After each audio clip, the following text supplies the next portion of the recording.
Alicia Drummond, and I'm a freshman at Brooklyn High School. My name is Makita, first name Angel. Mandy Bushnell. I go to Chardon High School and I'm in the 10th grade. I'm in 10th grade, I go to Lincoln West. For fun, I like to cook, I like to read. I like to play softball. I like drama club, hang out with my friends. Growing up, my home life was pretty complicated. It was pretty empty, like nobody really talked to anybody.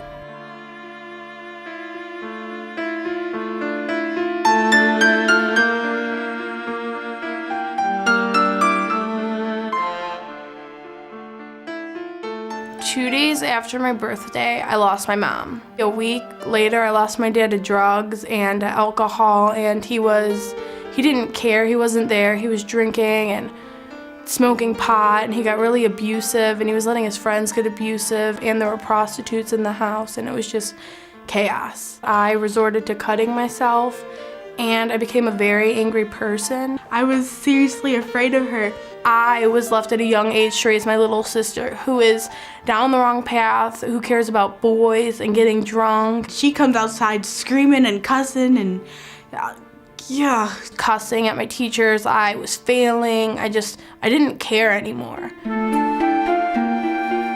We don't know why the kids are acting the way they are, but if they don't have food in the house, if they don't have electricity, if they don't have, they just got the services cut out last night, then the kids come in the morning and they don't have clothes. When you hear the kids really start to open up, it just makes you say, wow, it's amazing that they even get to school every day. It's like a repetition, and we cannot break the cycle. Last year I had a girl that was 16 years old as a freshman, and she was already, she'd already had one child in middle school and was pregnant again. The schools cannot do it alone, the communities cannot do it alone, the families cannot do it alone. My attendance was never good at the time when I didn't know Christ, because when certain situations happen, I'll get depressed and I'll just stay home from school, and I'll be crying or just sad. I didn't go to church. I didn't know the youth leaders. Whenever we did go to church, we just kind of sat there and ignored everything. I was mean to people, really mean to people. When I'm with somebody with a family, it hurts because I never had a real family. Growing up, my father was in prison my whole life, and my mother passed away. So that kind of hurts when you see other families with everybody together, everybody running around, everybody happy, and you don't have that. It hurts.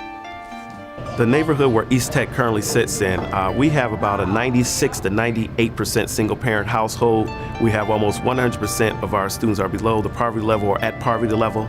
So when they come here, we feed them every day. Sometimes we have students that just come just because they want to eat. We have some students that just come just because they want to stay warm. We have other students that come to school just because they know this is the safest place for them, because when they go home, there's gunshots going on, there's people selling drugs, there's neighborhood gangbanging going on. I used to think God wasn't real. How can this happen to me? God's not real. Why would he let that happen? In all my pain, I was looking for love, just someone to be there and care about me.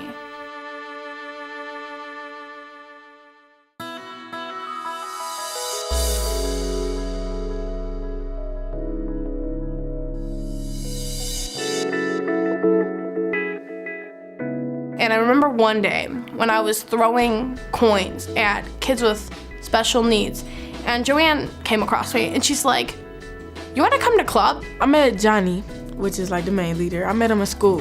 He introduced me to Madi and Aki, which are the lady leaders that I know of, and I started going to Bible study every Wednesday, never missed it. I'm committed. And they always show me scriptures in the Bible, and they always talk to me, make me feel better. They're always there for me. The more I was with them, the more they taught me, and I'm just with them all the time, everywhere they go.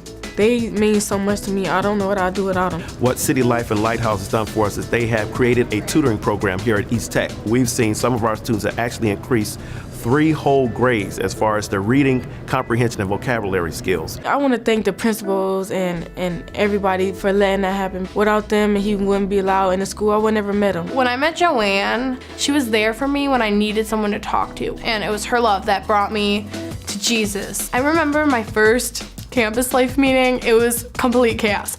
There were kids running around, the games were out of control, but there was just something there.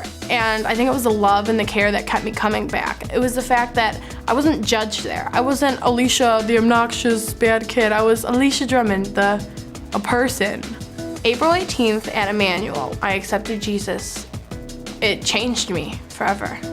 It was October 21st, 2009. God spoke to me and I just got down and prayed with my best friend and I ended up accepting Christ right then and there. My grades improved. I started being a lot nicer. I stopped cutting. My principal said that because of the change in me, he could believe that there was a God, which is pretty incredible. I learned that he's everything. You put him first in your life before anybody else. The things I learned about Jesus was that he forgives you for everything you do. He doesn't hold grudges against you. He understands you more than anybody else. To get to really know Jesus, that you have to read the Bible, you have to pray, you have to talk to him. Like, he's like a best friend. He talks to you and you listen.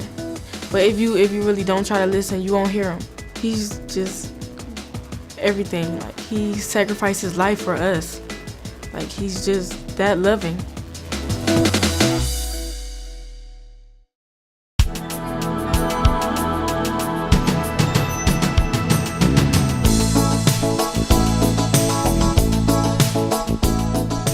The City Life program has been a very valuable partner for our schools. It's something that has been a constant. It's something that we have always known that is here and we can count on them. I was baptized. I'm really involved with my youth group. My excitement for Jesus had me lead two other students named Mariah and Brian to Jesus. In 5 years, my Christmas consisted of my dad doing drugs and Merry Christmas and him leaving me. But this year, I spent it with Joanne, and it was just incredible. It was like the love from her family that I received, and it's the best Christmas I've had, I think, growing up. A few weeks ago, I went to Johnny's house for the first time.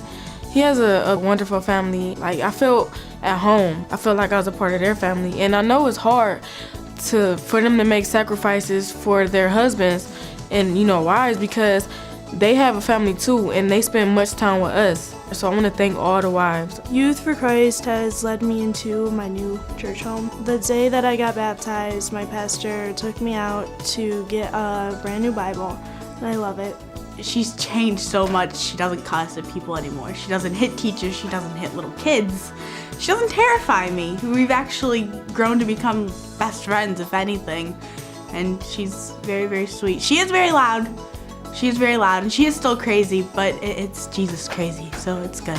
If I hadn't met the Lord and got into like Youth for Christ and stuff like that, I would probably be like down the road to disaster. Before, they were talking about where they might not amount to anything when they get out of high school. They didn't have goals of going to college. When City Life's here, they're talking about higher education. They're talking about doing the right thing. They're talking about being positive in their neighborhoods. They're talking about being productive citizens. I just want to thank City Life because I see the difference in our students. If it wasn't for Joanne taking me to church and doing the Bible studies and having her one-on-one time with me, I probably still would be failing, cutting, and messing up. If I haven't knew the Lord, my life would just be going straight to hell, period. Because I'd be sinning, I would not know right from wrong, I'd be going down the wrong path.